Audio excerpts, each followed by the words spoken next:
We'll have some opening remarks from each of our participants, and then we'll go ahead and take questions both here and in the room and on the phone line. And as a reminder to those who are joining by phone, you can press *1 to enter the question queue. And with that, we'll start with Lori. Great. Thank you so much, Rachel. And thank you to everyone that's joining us today and for your continued interest in Artemis II. Our mission continues to go incredibly well. Our crew is healthy as we prepare and gear up to fly by the moon tomorrow. We're all extremely excited for tomorrow. We got a couple of great images that I want to share with you today, along with all of the great stuff that's available online. But we've got a few things I wanted to share this evening. We have a short video with some of what yesterday included. If we could pull up this video, it's got a lot of cool information in it. Can we see that? This is Artemis Mission Control. You're getting a live look inside the Orion spacecraft, named Integrity by the Artemis II crew. This is a magnificent accomplishment to be up here, to see the moon, to see the Earth, and to know that we are between those two celestial bodies, and you can see it when you look out the window. The Earth is almost in full eclipse, the moon is almost in full daylight, and the only way you could get that view is to be halfway between the two entities. It is truly awe-inspiring up here.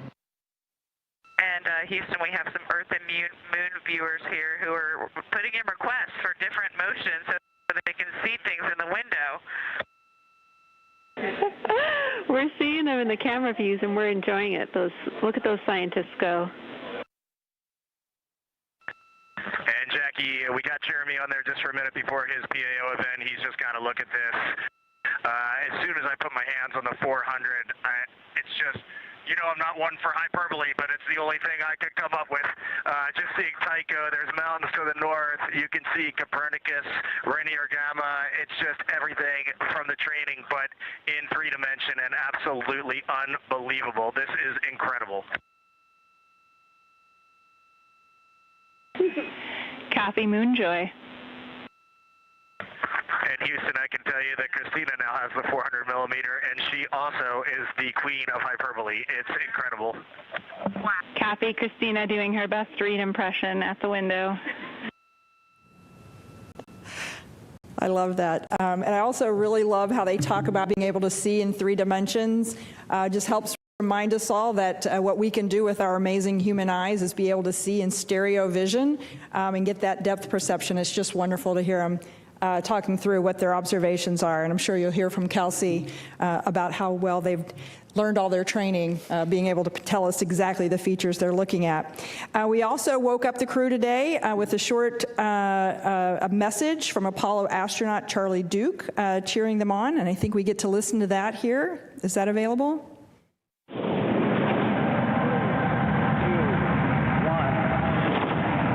Hello, Reed, Victor, Christina, and Jeremy. This is Apollo 16 astronaut Charlie Duke. John Young and I landed on the moon in 1972 in the lunar module we named Orion. I'm glad to see a different kind of Orion helping return humans to the moon as America charts the course to the lunar surface. Below you on the moon is a photo of my family. I pray it reminds you that we in America and all of the world are cheering you on. Thanks to you and the whole team on the ground for building on our Apollo legacy with Artemis. Godspeed and safe travels home. Wonderful. And then I had one last image there I think I saw come up for just a moment. This was another picture of Earth from Orion's window. And it really gives you a sense of just how far away the crew is from Earth. This was taken earlier today by Christina. I just think it's beautiful. So we're really gearing up now for what's going to be an exciting lunar flyby tomorrow. Our flight operations team and our science team are ready for the first lunar flyby in more than 50 years. I know you guys have asked questions, and we've heard them over and over again, lots of questions about what's so special about the moon. And just wanted to say a couple words. You know, the moon and the Earth are fundamentally made of the same material. in the way back, the Earth, the former proto-Earth, was hit by a Mars-sized object, a massive collision that left lots of debris out in space that then coalesced into what is now Earth and Moon. So our whole Earth-Moon system literally is made up of the same materials. And so although Earth has gone through lots of evolution with plate tectonics and weathering, the Moon has been there as a witness plate to see everything that's happened over the 4.5 billion years that we've been around. So very cool. So we're really excited to fly by and get to take these observations. Particularly having humans on board really complements the robotic exploration that goes on from NASA. They're definitely not mutually exclusive. We're working together hand in hand to grow our knowledge of what we know about the Earth and Moon system. There's a lot of science on this mission, not just the observations that you hear about from Kelsey, but our human health studies, such as the Avatar experiment that's being carried on board. All of these human health experiments are informing how we can keep our crews healthy on the longer missions that are coming up in the future. This mission is also the first opportunity we have for our science and engineering teams to work together in real time while our crew is at the Moon. And I think this is another key piece of the science that we're doing on this mission is not just the observations, but learning how to work together between our flight operations and our science evaluation room and the crew. This is a really good example and a good test case to work through some of those things that we're going to need absolutely critically when we send our crew to the surface of the Moon. It will also inform how we operate on the Moon's surface during our future Artemis missions, and a great example of how everything that we're learning on this mission is going to feed forward to our longer-term presence on the Moon. So with that, I'm going to pass it over to Rick. Thank you, Lori. Wanted to open by wishing everyone a happy Easter, and on behalf of the flight operations team, thanks again for your continued interest in our mission. Yesterday, the flight crew finished up their day with a manual piloting activity where they took the spacecraft into 6 degrees of freedom, 3 degrees of freedom, and then we purposely deselected a few thrusters to characterize the performance of the spacecraft with some thrusters disabled. We also performed a public affairs event with the Canadian Space Agency. We had a couple of routine medical conferences. The flight crew reviewed the science plan that our science team has put together for them. And then we also performed a few activities to help characterize the carbon dioxide removal capability of Orion. When we did a few back-to-back exercise sessions, we wanted to understand just how capable the CO2 removal system was, and the results have been very favorable to date.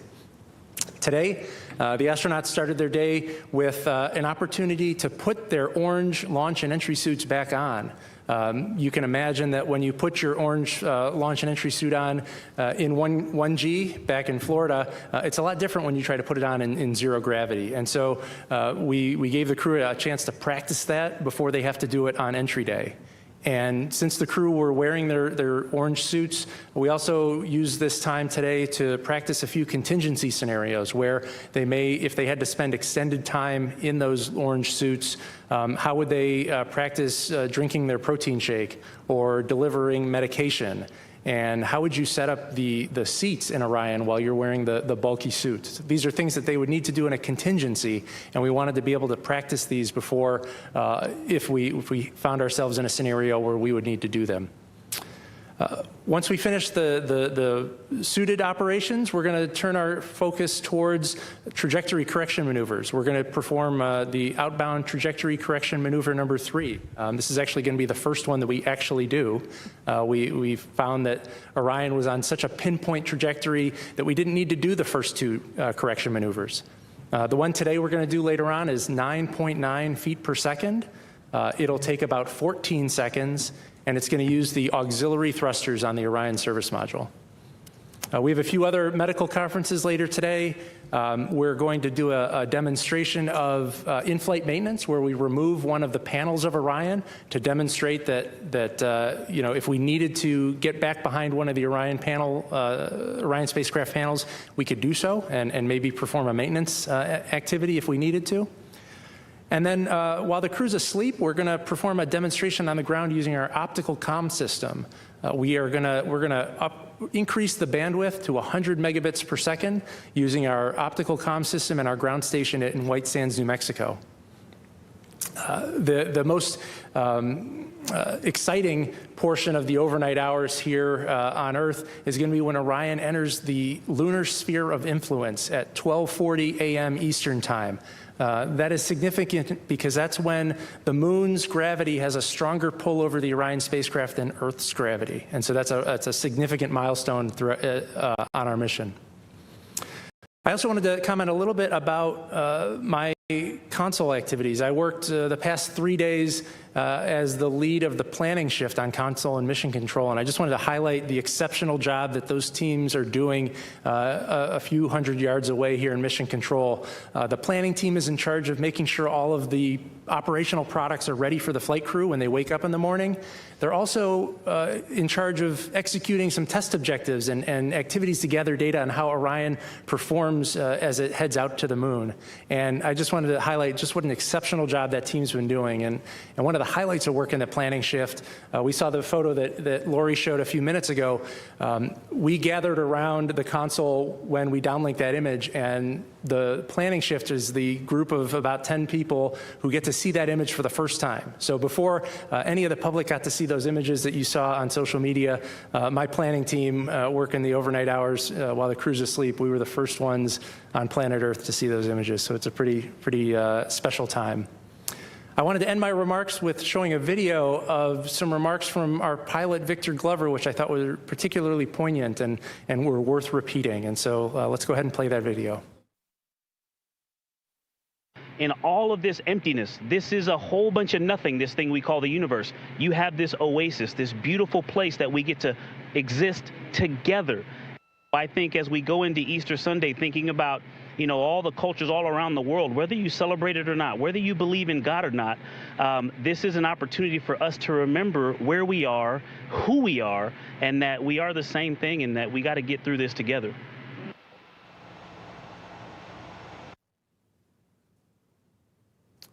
All right, and that is the conclusion of my remarks. I'll hand over to our lead science officer, Kelsey Young. Hard act to follow, both Rick and Victor. I will say, you know, I think the copy Moonjoy is going to be like my new motto, copy Moonjoy. Speaking of which, we are coming up on the flyby tomorrow. We're getting really, really excited to hear the crew observations. We've heard some observations, Lori highlighted them, from when the moon was much smaller out the window than it's going to be tomorrow. And even those observations had a lot of science value that's already got our lunar science team churning in the background. So really excited for several straight hours of those tomorrow, and I'll talk today about what that's going to look like. In the last 24 hours since I was last here, our lunar science team completed the lunar targeting plan, which is essentially the plan, the piece of software that the crew will follow during the several-hour flyby. If you could actually bring up the screenshot of that lunar targeting plan. This is what's going to guide the crew's observations during the flyby. It is just a guide. They are the field scientists, and they are encouraged to go off book if what they're seeing in front of them really compels them. We've even built in targets specifically for crew choice where they can really image what pops out to them. And so what you see here is what the crew will be looking at for the entirety of the flyby tomorrow. You see on the left side a list of sort of targets that listed vertically in the top left of the screen. Those are the targets in the timelined order we're asking them to image them in. And they're in a specific order because ultimately these targets trace back to our lunar science objectives. We have 10 lunar science objectives for this mission. All of them are covered in the targets in tomorrow's targeting plan, and they're in that order down the left side that you can see. The bottom left has the words that explain the significance of the target, as well as the prompts of what we're asking the crew to image and describe. So we have distinct prompts for the person that will be using the camera that's outfitted with an 80 to 400 millimeter zoom lens, and then we also have prompts for the person that's going to be looking at the moon at the time with the unaided eye, just using their eyes to describe what they see. Along the bottom is a cue card as a reminder of what should go into their science descriptions. I would expect they're not going to need to reference the cue card that much because they've had many, many months to practice giving good descriptions. And then, of course, the middle, the moon, the picture of the moon, this is to help guide them into the specific target that they're going to be describing and imaging at the time. You see specific labels called out to help them, provide geographic references for their descriptions, and you you also see the previous target and the next target highlighted in different colors. So this is the piece of software that the crew will be looking at. And if you go to the next picture, Rick referenced yesterday that one of the activities that the crew did yesterday was to review that plan. And we just totally oohed and awed in the science evaluation room when we saw them studying in Orion. So there is Victor Glover studying the lunar targeting plan on his tablet, his crew tablet. All 4 crew had time to study that yesterday, and they'll also have a little bit of time to review it tomorrow morning. Got some questions yesterday on how the crew trained, so I just wanted to show a couple images to highlight that. So the first image is actually when they got the flight-like hardware, the 2 Nikon cameras that will form the basis of the bulk of their flyby tomorrow.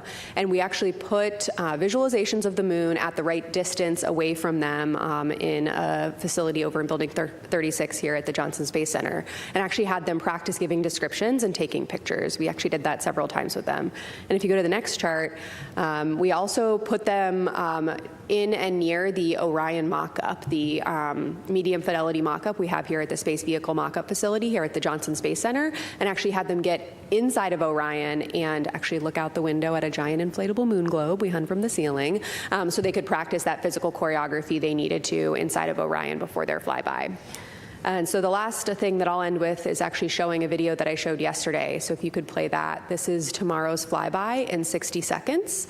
So what tomorrow will look like is a roughly 5-hour period where the crew will be observing the illuminated surface of the moon.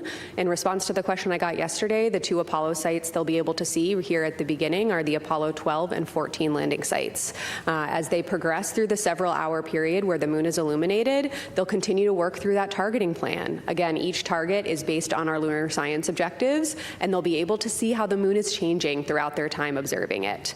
They, of course, will have a period that you can find the exact timing on NASA's websites, and we have it here as well, where there's a loss of signal after Earth disappears from view and before it reappears in Earthrise on the other side. They'll continue their science observations during that time.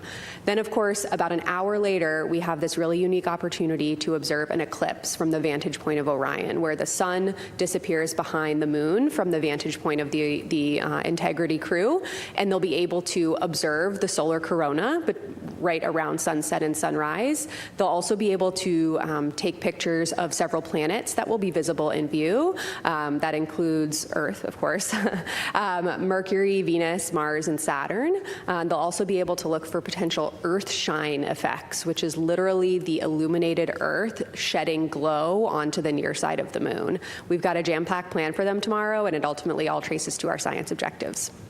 Thanks. All right, we'll now take questions. We'll begin here in the room. We'll also take some from the phone. A reminder, you can press *1 to get into the question queue. Please limit your question to 1 at a time, and let's wait for the mic to come around. We can start here with Jackie. Hi, Jackie Waddles, CNN. Question for Kelsey. I understand during the flyby they're going to be focused on that Oriental Basin, but we've also heard about the importance of these precursor missions to a landing, about scouting possible landing locations. And I know that, the overarching premise here is to establish a base on the South Pole. Can you talk a little bit about what the crew will be looking for in terms of gathering data for those long-term goals? Absolutely. So that is one of our science objectives, actually, is past and future landing sites. And so, like I said, they'll be able to see, in terms of past landing sites, Apollo 12 and 14. They'll also be able to, kind of on their transit from near side to far side, be able to see Reiner Gamma. That's a target in their lunar targeting plan. That's a really exciting sort of lunar science unknown, a big question that's actually driving Eclipse landed mission there, where we'll actually land scientific instruments on the surface to evaluate this really unique feature. And then moving to the far side, of course, we are going to have eyes on the South Polar region. Because of the illumination that they'll experience tomorrow, they'll only be able to see kind of the edge of the South Polar region in the South Pole Aitken Basin, but it will be a target for them to observe what they can see along the Terminator. Okay, Tarek, go ahead. Thank you. Tarek Malik with Space.com, also for Dr. Young. 7 hours for a flyby seems like a long time, and a lot of training has gone into this. I'm curious what the pace is going to be like, both for the crew on the way in and for your team in the operations room, and how you make sure that everyone is staying focused and yet kind of in it for the duration for, I guess, all of the different phases of the flyby? Yeah, what a wonderful question. Thank you. So we actually did work on that kind of choreography and mental loading with the crew. And so we initially, months ago started with targets at a cadence of only 5 or 6 minutes. That was pretty fast. And it didn't really allow them time to kind of like settle into the observation. What we've already seen from their observations so far in flight is that the longer they look at the moon, the more their eyes adjust and the more they're able to discern. So we wanted to allow time per target for them to settle into that observation, because ultimately that's going to deliver the most science. So the quickest time per target tomorrow will be roughly 8 minutes, and some of the targets, which are kind of crew discussion focused, are longer, on the order of 20 minutes. They also, how the sort of flyby choreography will work is, for that first 5-hour period, they will work in pairs. So Reed and Jeremy will observe first, while Victor and Christina are doing other tasks and also helping the pair at the forward windows. And then just over an hour later, they'll swap. And so in that way, they kind of can keep fresh with what they're doing. In the middle of each block, so when Reed and Jeremy are at windows 2 and 3 observing the moon, they'll actually swap who is doing the imaging and who is doing the unaided eye descriptions. So they're really able in this first big 5-hour chunk to really mix it up and work through the targets kind of one by one. I will say, our science officer team did practice it as well for that number of hours, with the representative target length. So we really got a sense for kind of what they're going to be experiencing. And then they do have kind of an hour break in the middle where the vehicle actually points back to its bias tail to sun attitude before pivoting back for the eclipse. So it's kind of like a little lunar science mental break. I also want to highlight something Lori said earlier, which is that, we have lunar science objectives we want to tackle with this mission, but this is the first mission, right? And we really want to learn about the choreography of all of this, between the ground team supporting all the way up to the crew. And when we think about surface missions with EVAs, with science objectives, we really do need to get used to this sort of mental loading and how we're able to support the crew and not, overburden them while still maximizing science. So I'm really excited about kind of this length of time that is relevant for hopeful future exploration and what we're able to learn there. And then the last part of your question about the science team, thanks for asking. The lunar science team will be in the science evaluation room. I know that the live broadcast tomorrow will flash to them occasionally throughout the broadcast.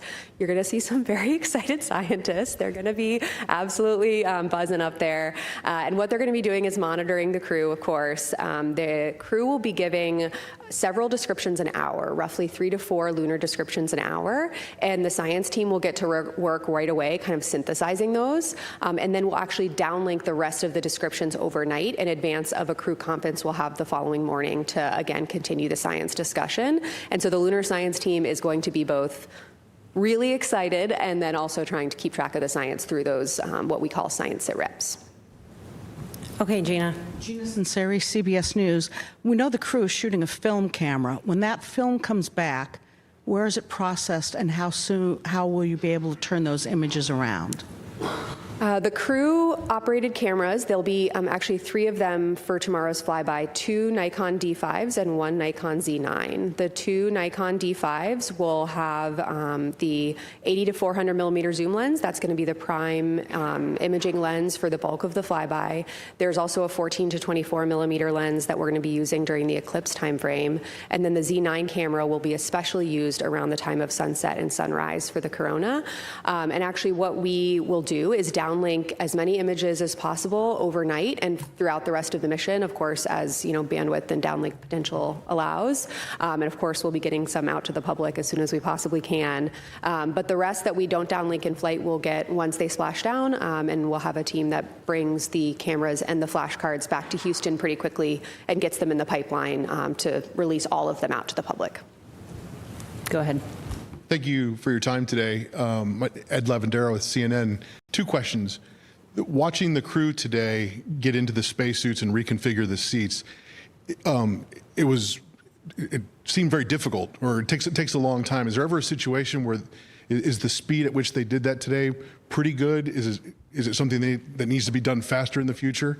And then the second question is, when the crew in the capsule is going around the moon, and at least to someone like me sees it's almost like they're hooking back quickly. Are they going to feel like they're turning back? Is that a sensation that they're going to have when they're inside the capsule? I'll take the first one, and maybe Kelsey could take the second one. In terms of the suit donning that we did today, the speed is not particularly something we are concerned about because the Orion spacecraft has the capability to feed a cabin leak, to buy the crew the time to put the suits on. It's not something where if we had a strike that punctured a hole in the cabin, that the crew wouldn't have time to put the suits on. We have oxygen loaded on the spacecraft, and that oxygen will be continually providing cabin pressure, maintaining 8 psi in the cabin to allow the crew that opportunity to get their suits on safely. And I think we'll have to ask the crew tomorrow what they can and cannot feel, but I can tell you what they're going to see. And we had, a lot of conversations when we started scoping the flyby about how fast are they going to be moving? Are they going to have time to see some of these smaller scale features during the flyby? And so we have an amazing visualization lead for the mission, Ernie Wright from the Goddard Space Flight Center, and he has done just amazing work to really try to reproduce as close as possible the illumination conditions they can expect at the speed that it will be moving. And it actually, from the perspective of the spacecraft, they will be moving slow enough to really be able to make robust observations. So it was quite a relief to our team and definitely to the crew when we started playing these visualizations. I don't know what they're going to feel, but I know what they're going to see, and they're going to have time to make observations. Go ahead. Hi, Michael Atkinson, Houston Public Media. I want to ask about public engagement. I think that in the social media age, it's a lot harder to keep people's attention compared to the Apollo era when there was just 3 TV channels. I'm curious what you guys have made of public engagement thus far and what a successful day tomorrow looks like. I understand it's going to be streaming on a lot of different outlets. What would a successful lunar flyby from the public engagement perspective look like? That's a really great question. I can assure you that we are tracking the metrics very closely every day, absolutely, and the public engagement has been spectacular. It has, I think, dropped a little bit since the launch day, but I do anticipate a big bump again tomorrow as we have this really key moment in time where we're flying around, we're breaking the Apollo record, we're going to have an eclipse, we're going to have all of these amazing observations. I really think we're going to get another big spike. I'm really looking forward to that. And then I anticipate another big spike when we splash down on Friday evening. Yeah, I might add to that too that, first of all, I might turn the question back around on all of you and say that, our public engagement team has done such an amazing job to package messaging about this mission, and specifically the lunar science engagement team has been working for months and months and months to make sure that the public has access to the information about the moon. But please help us, right? This is a unifying moment for all of us, and we really, we've put our best foot forward into preparing this mission for success, and we know what it's going to mean to connect to the moon in that way tomorrow. And please, all of you in the room and online, please help us get the word out. Okay, go ahead. Hi, T.J. Mosquero with the Epoch Times. Thanks for taking the time, and happy Easter. Question for Rick and Lori. Without a landing or parking in orbit, what are you considering the official arrival point? Like when you arrive at the moon? Is it when Orion enters lunar gravity? Is it when the flyby begins? Is it the closest point? Well, I'm looking at Rick here, but from my perspective, as Rick said earlier, when we enter that point where we cross over from being driven by Earth's gravity to being pulled by the moon more strongly than Earth, to me, that's where we start. But I think I was going to give the same answer, so I agree. I'll give the lunar science example, which is closest approach. Everybody's point of view. Okay, go ahead. Hi, Alejandro Turnbull for Space Scout. Question for Kelsey. Looking forward to future Artemis missions, how are you expecting the science plans to change from what we're going to see tomorrow? What opportunities are going to be afforded to you by having crew both on the surface and in orbit? Oh my gosh, great question. We're learning a lot about the flyby and orbital observations piece of Artemis missions from Artemis 2, and we're looking forward to learning more with Artemis 3, right? But looking to the future, when we do have crew on the surface and crew in orbit, of course, those sort of concurrent observations hold a lot of value. Different vantage points tell you something different scientifically, and having that sort of orbital view from Orion, from an orbiting spacecraft, around the time when the crew is on the surface does enable these really important contextual observations, especially that orbiting crew that's going to be farther away is really going to be able to say, you know, these geologic processes influence the landing area, and that's going to help us tell the story of the science of the mission and ultimately could impact what type of samples we're asking future crews to collect. And for the payloads that we deploy on the surface, let's provide that landing site contextually in where they landed on the moon. A lot of science value to be gained both from surface science and from concurrent observations. Okay, let's take one from Ken, and then we'll go to the phone for a few. Hi, Ken Chang from New York Times. A couple questions for Kelsey following up. So you said they're going very quickly over the far side. Do you know what the maximum speed is relative to the surface? And just sort of following up on what you all will be doing down here. I remember a media tour last fall, you had this wonderful table that you'd be seeing, having interactive. Will you be giving feedback to the astronauts or follow-up questions, or you don't want to interrupt them what they're doing? Great question. Do you know I don't know the rate. We do not. We'd have to check on that and get back to you. Yeah, okay. Yes, the science evaluation room is a really exciting room. We worked with Mission Control to develop this unique flight control room for the mission, specifically with science in mind. It's not a traditional flight control room that has, typically like rows of consoles where disciplines are plugged in with their teams. Scientists like to talk, and they like to talk over airwaves, so we've allowed for that in the science evaluation room. And what you're referencing here is a beautiful smart table where you can actually, and it's a touch table, right, where you can, put up data of the moon and zoom around different areas of the moon to kind of follow along with what the crew are doing. But we will be engaging with them during the flyby, of course, with the exception of the time when there is that planned loss of signal. And we do plan to be following up on their observation. So again, these 4 people are absolutely ready to give scientifically valuable descriptions, but more brains can help, hone in on nuances of the observations that they're making. And so we have allowed time for crew discussion where all 4 of them at the same time will be discussing some scientific question. For example, I believe the first one tomorrow is the near side, far side transition and looking at color and albedo across that transition. They'll be discussing with each other, and I've heard them in simulations, one crew member will say something and the next crew member will say, oh, actually, I saw it this way, and they're actually able to really have elevated science discussions. But we do plan to have that interaction from the ground as well, based on what the science team in the science evaluation room is seeing and hearing from the crew. We'll be able to have a bit of a science dialogue. We have enough hours in the flyby where we'll be able to have a back and forth, which I'm really anticipating is going to enhance science return because we have this amazing back room of lunar scientists and geologists ready to help provide support. And it's super high tech. I can back her up. I've been in there. It's so cool. You'll get to see it, I think, during the feed tomorrow. Okay, we'll take several from the phone now, and we'll start with Jeff Faust with Space News. Good afternoon. Question for Rick. We heard yesterday at the briefing about a mystery smell whose source wasn't identified. It wasn't a cause for concern, but I don't know if you have any updates on whether that smell is persisting and what might be causing it. Thanks. Sure. Good question. We have been trying to correlate the smell and the crew reports of the smell to a particular event or a changing configuration of the spacecraft. We have a number of heaters that are located near that area of interest, and there's nothing about a heater cycling that we can correlate to the smell. There's nothing about the usage of the toilet that would cause an increase in the concentration to cause a more acute smell or a more mild smell.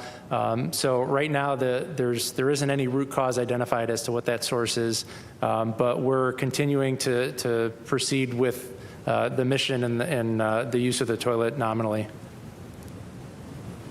Okay, our next question is from Stephen Clark with Ars Technica. Hi, thank you for taking my question. I think my question is probably for Rick as well. You mentioned the checkout tonight of the optical comm system on Orion. Has that been used thus far in the mission? How is it performing? And also, if it checks out and you're able to get to that 100 megabits per second downlink, will that kind of expedite the downlink of some of the photos we're expecting from tomorrow? Thanks. Sure. Yeah, the optical comm system has been performing really well throughout the mission. We've used it throughout all of the lunar transit. We have 3 sites where we downlink data. We have one in California, one in White Sands, New Mexico, and then a third site, which is kind of a test and a target of opportunity with the Australia National University in Australia. And we've been able to stream video live to that site as well. And yes, if we can get the bandwidth increased to 100 megabits per second, that will absolutely help getting imagery and data from the spacecraft down in a more timely manner. Okay, we'll go to one more on the phone and then come back here in the room. The next question is from Sana Pashankar from Bloomberg. Hi, thank you so much for doing this. A question for Dr. Young. Obviously, it seems like an enormous amount of thought and effort and scientific considerations have been put into preparing for the lunar flyby.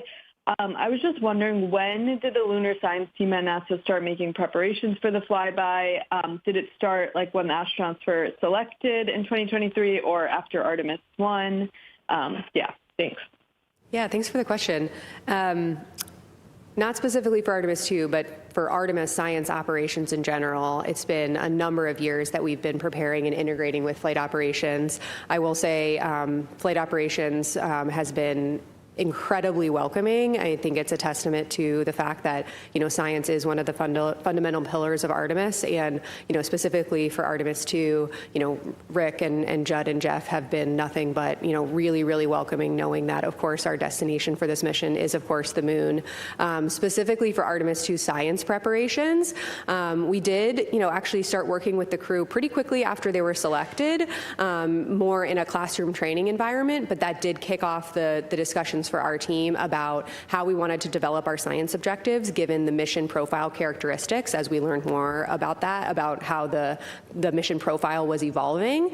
And so that enabled us to really jump off on establishing our science objectives, and with me being selected as the lead for the lunar science for this mission, I was really able to build out our amazing team pulled from several different NASA centers, experts in lunar science, geology, visualization, geographic information systems, teams here at the Johnson Space Center who supported Earth observations from the International Space Station that are actually responsible for developing that gorgeous lunar targeting plan. And so the plans for the flyby profile as we're going to execute it tomorrow probably really ramped up in earnest just over a year ago. But prior to that, there was a lot of work going in with the flight operations team for integrating our new science officer console into mission control, as well as building out the science evaluation room. Okay, we'll come back into the phone, or pardon me, to the room. Irene, and then we'll go to Tom. Thanks. Irene Klotz with Aviation Week. For Rick, a couple of flight operations questions. First is, which 2 astronauts attempted to don the suits quickly, and how much faster did that happen compared to the nominal donning?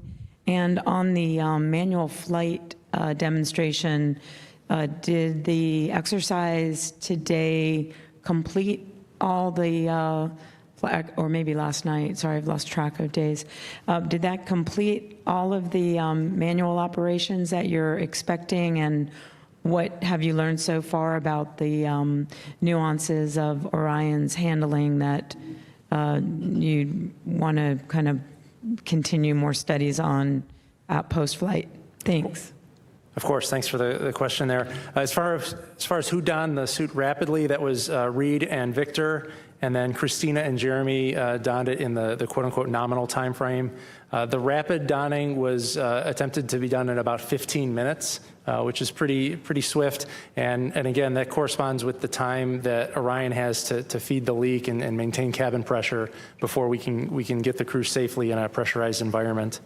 As far as the manual piloting that we have left, we have another test on Wednesday that will be in the crew's afternoon after they build the radiation shelter. And then finally, with respect to the handling qualities, I sat in the back of Mission Control during the proximity operations demo. I had just worked the ascent shift, but I couldn't stay away, and I had to watch. And it was pretty spectacular to watch Orion pretty much stop on a dime. You know, Victor would deflect the hand controller, release it, and you saw the ICP, the video of the interim cryogenic propulsion stage. You'd see it move and then just stop right on a dime. And so I would say we've got some pretty well-engineered control laws on Orion. Tom. Hi, guys. Tom Costello with NBC News. Thanks for so many great news conferences.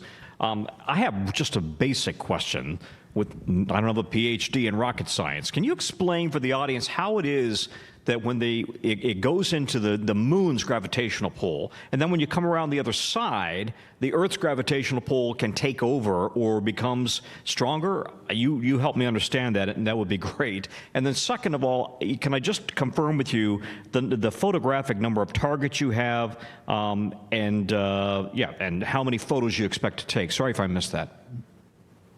All right, I'll take a swing at the orbital mechanics here. So the translunar injection burn essentially raised our apogee, the height of our orbit above Earth, to a point where we target it such that the moon will, as it orbits Earth, we kind of intercept the moon and we allow the moon's gravity to take over. And then because we're not entering into lunar orbit, we coast past apogee relative to Earth, and we start falling back to Earth. And eventually, the Earth's gravity is going to take over and bring the spacecraft back into the atmosphere.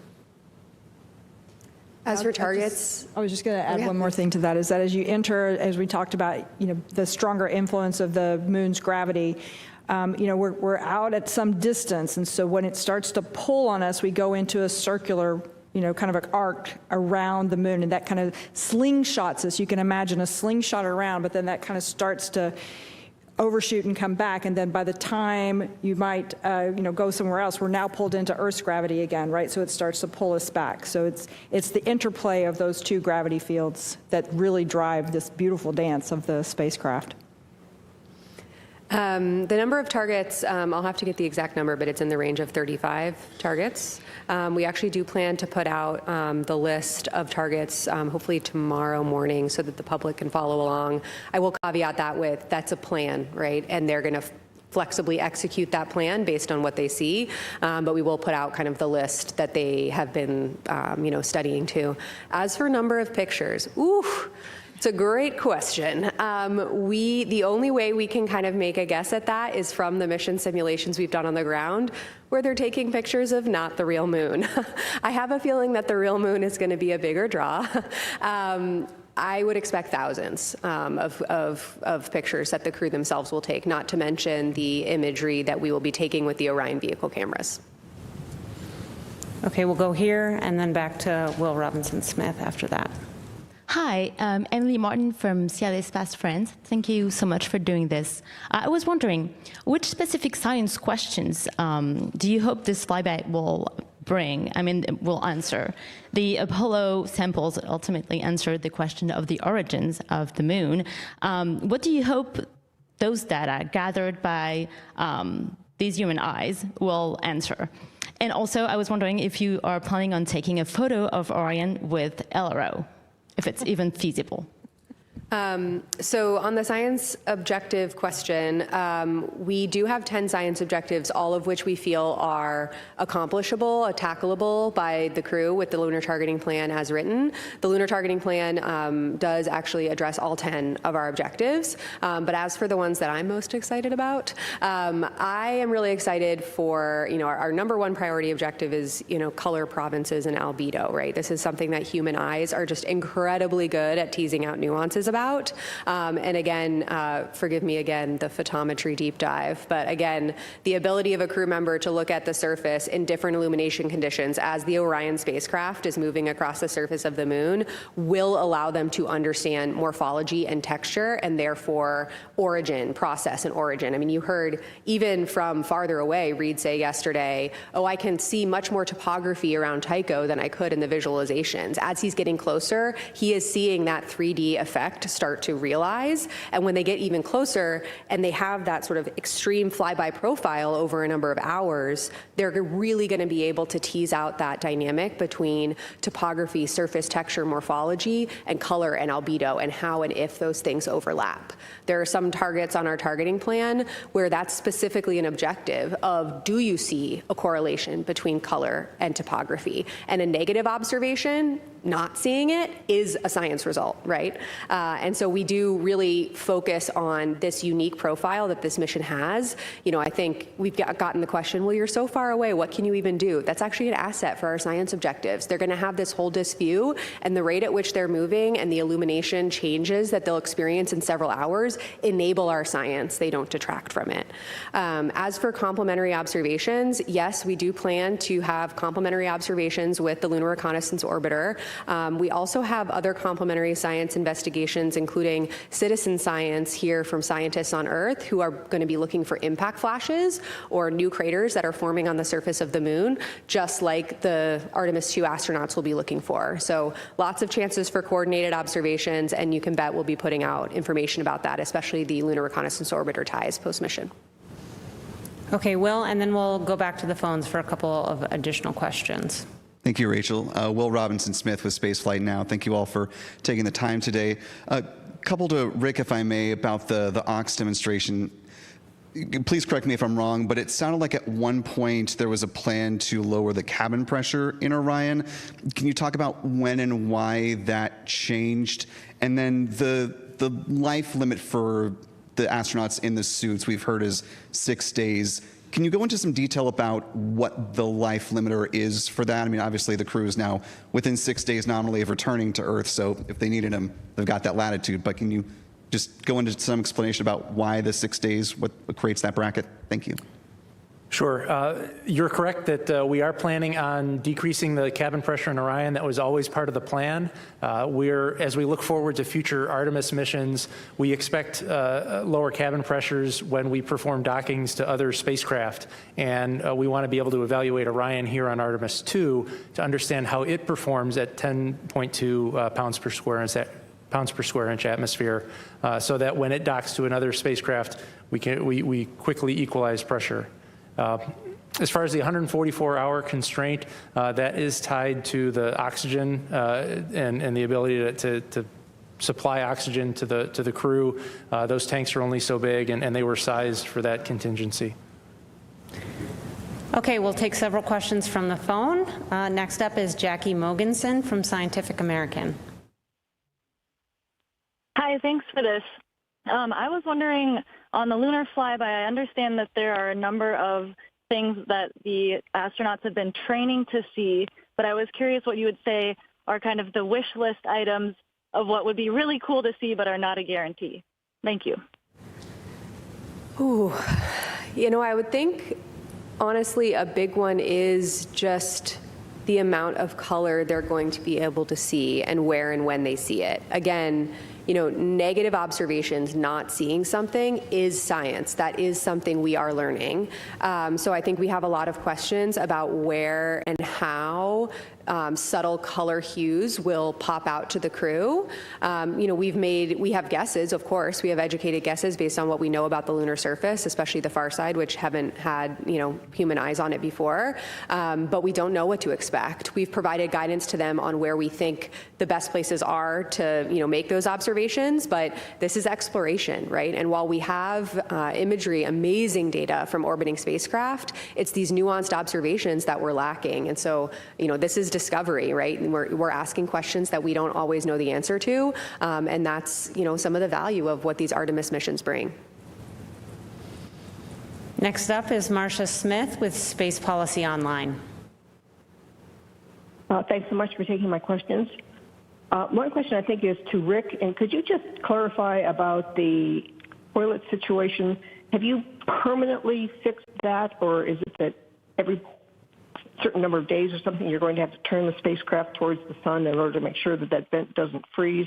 And this is a permanent solution for this mission or for all the future Orion missions? Could you just clarify the situation on that? And on a completely different front, I'm just curious to Kelsey and to Lori, maybe wearing your planetary science hat. So when you have the astronauts looking at the far side of the moon and seeing them with their eyes, which LRO can't do, is there any chance you're going to spot something there that is so fascinating that it's going to change maybe plans for CLIPS missions or something, to send CLIPS missions there to investigate? What do you think the odds are that you'll see something that you really didn't expect? All right. Well, as for the first part of your questions, there are no liens against use of the toilet. The crew members are able to use the toilet, but we are still trying to figure out the wastewater vent line problem. It's kind of a complex engineering issue when you expose a liquid to vacuum. It's a pretty chaotic environment, and there's a lot of theory and textbook work done when you assume it's pure water being exposed to a vacuum. But when you introduce the variable of it being wastewater, there's other complex phenomena that we don't quite yet understand that are factoring into that vent line. And so we're still working through that. This is a good opportunity to learn now on a shorter mission. And if changes are needed to be made to the spacecraft, we have opportunities before Artemis 3 to make those changes. Let Kelsey answer the question about if you think we might see something surprising. Rick, do you want to take it? No. I think, of course, we don't know what we don't know. And there's a reason, I think your question kind of hits at the heart of why we explore, right? I mean, we can send reconnaissance missions to the bottoms of the ocean and to the poles and to Mars and to the outer solar system. And, I like to think that planetary scientists, are pretty good at their jobs and pretty good at outlining plans of what they think we will expect to see. But we, in the science community, like to talk about multiple working hypotheses, right? We take all available data and we form these different hypotheses, and we make a plan to go address and buy down those hypotheses. And so, do we have guesses about what they're going to see on the far side? Yes. Do I have solid confidence in exactly what they're going to see? Absolutely not. That is why we send people out into the cosmos to explore in the first place. And so, I think it's important to remember that, what the crew are going to do tomorrow is the first step in this exploration. And I think it's important to remember that, we don't always know exactly what they're going to see. We have lunar reconnaissance orbiting spacecraft data of the surface. We understand, what it's made out of. We understand the topography, but we don't know what the crew are going to see in these specific illumination conditions from a scientific perspective, and that's exciting. It's part of the exploration mission. It's one of the main charges of the Spaceflight Agency. Okay, we'll go there. Thank you, Rod Pyle at Astro Magazine. This is drilling in a bit, so I apologize if I'm peeling the onion too much. This is for Kelsey. During Apollo, if you look at interviews with some of the geology backroom guys, they were operating almost entirely from audio, and the video was really of low quality. So now that you've got this spectacular video imagery coming back, do you think you'll have a real-time feedback loop of evolving science targets while they're doing the pass behind the moon? Oh, thank you. My goodness, what a good question. This is going to allow me to nestle into my happy place of science and operations. So the answer to your last question of if we will have targets evolve over time, the answer is, for tomorrow, we're likely not going to be, oh my gosh, scrap the back half of the plan and add in all of these new targets. However, in looking to the future, as Lori commented on right at the beginning, for future missions, when we have longer stays, both in orbit and on the lunar surface, that longer term presence will enable us to flex the plan and enable and empower the crew, of course, within the requisite safety constraints, to audible scientifically about the types of samples and the types of observations they're making. And so tomorrow, the science evaluation room is going to have that future in mind, right? They're going to be listening to what the crew has to say, and they're going to be passing up follow-up questions. And, oh my gosh, we heard you notice Grimaldi. That was not one of your targets, but what you just said was amazing. While the viewing attitude still permits, could you provide some additional words? That is absolutely in scope for tomorrow, depending on what we hear from the crew. Your question also gives me a good opportunity to share with you all what tomorrow is going to look like for those of us watching here on Earth. We will see video streamed from the Orion vehicle cameras. So we will kind of see the moon at the distance that, of course, the crew can see it at. We will also, at times during the flyby, go kind of on board with them the way that we have been experiencing the last few days with that interior camera. Although I think I mentioned this yesterday, it's going to be very dark in there, so it will not look as crisp and beautifully lit as a lot of the footage that actually Lori and Rick showed earlier today, but it will give you a sense of being on board with them. And then you are not going to hear them all the time during the flyby. You will hear several times an hour a status of how they're moving through the lunar targeting plan and giving some descriptions. Those science sit reps, as we're calling them, will not come from the prime crew that are at the windows at the time. It will come from one of the 2 crew members who are not, plugged into their crew tablets and really down and in on the observations. It will be a third person coming to an additional window to make those descriptions. So you'll see the streamed video, you'll hear from them several times an hour, and then as soon as we can after the flyby ends, our team will be working as a part of the flight control team to get those downlink requests in quickly so we can get all the audio down and get as many images as we can overnight and then throughout the rest of the mission. Okay. Hi, Lisa Grossman from Science News. I have 2 questions for Kelsey. One is, I'm glad to hear that the target list is going to be made public tomorrow. Is that cool user interface thing that you shared an image of earlier going to be made public at any point? We're working on how to archive that for the public after the mission. We're not going to be able to do it within the mission, but it is such a big part of lunar science in this mission. And, for those familiar with the Science Mission Directorate, you'll know that, we take very seriously the charter to make every every data set relevant to lunar science accessible to the public. And we have a charter to do that for this mission within 6 months post-mission. And so we will be working hard to identify how we can get this tool out to the public, given its criticality for lunar science. Thank you. And then what phase will the Earth be in during Earthrise? So what they will see on the Earth is Asia, Africa, and Oceania. And so for anybody listening here who is in Asia, Africa, or Oceania, you can go out and look at the near side of the moon at the exact same time that the crew will be looking at the Earth. For those of us not in those places, we can go out later and still see the same views, but for those in Asia, Africa, and Oceania, know that the crew will be smiling down on you around Earthrise and Earthset. Okay, and we'll take one final question and then go ahead and conclude. Marcia. Hi, Marcia Dunn, Associated Press. I'm looking for some numbers, please. What's the latest numbers on the maximum distance that Orion will be from Earth? What's the closest distance to the moon? I think I've heard 4,000 miles. And the total of the illumination for the far side, is it about 20% tomorrow? I forget the numbers. And also, Dr. Young, take off your science hat for a moment and wax poetic about the fact that tomorrow astronauts are going to be flying around the moon for the first time in so long. So I'll take some of your first ones here, Marcia, and make sure I get them all, so let me know if I miss some. So a little before 2 p.m. Eastern tomorrow, we're going to pass the Apollo 13 distance record by humans, and that record is 248,655 statute miles. That's when we break the record. And then tomorrow evening around 7:07 p.m. Eastern, we will reach the farthest distance from Earth at a distance of 252,760 miles. That's 4,105 miles farther than Apollo 13. You asked about the percent of illumination. My recollection, it's close to like 21%. Yeah, the caveat there, though, is that is the percent of the far side that is illuminated at closest approach. So when they are closest to the moon, they will see 21% of the far side.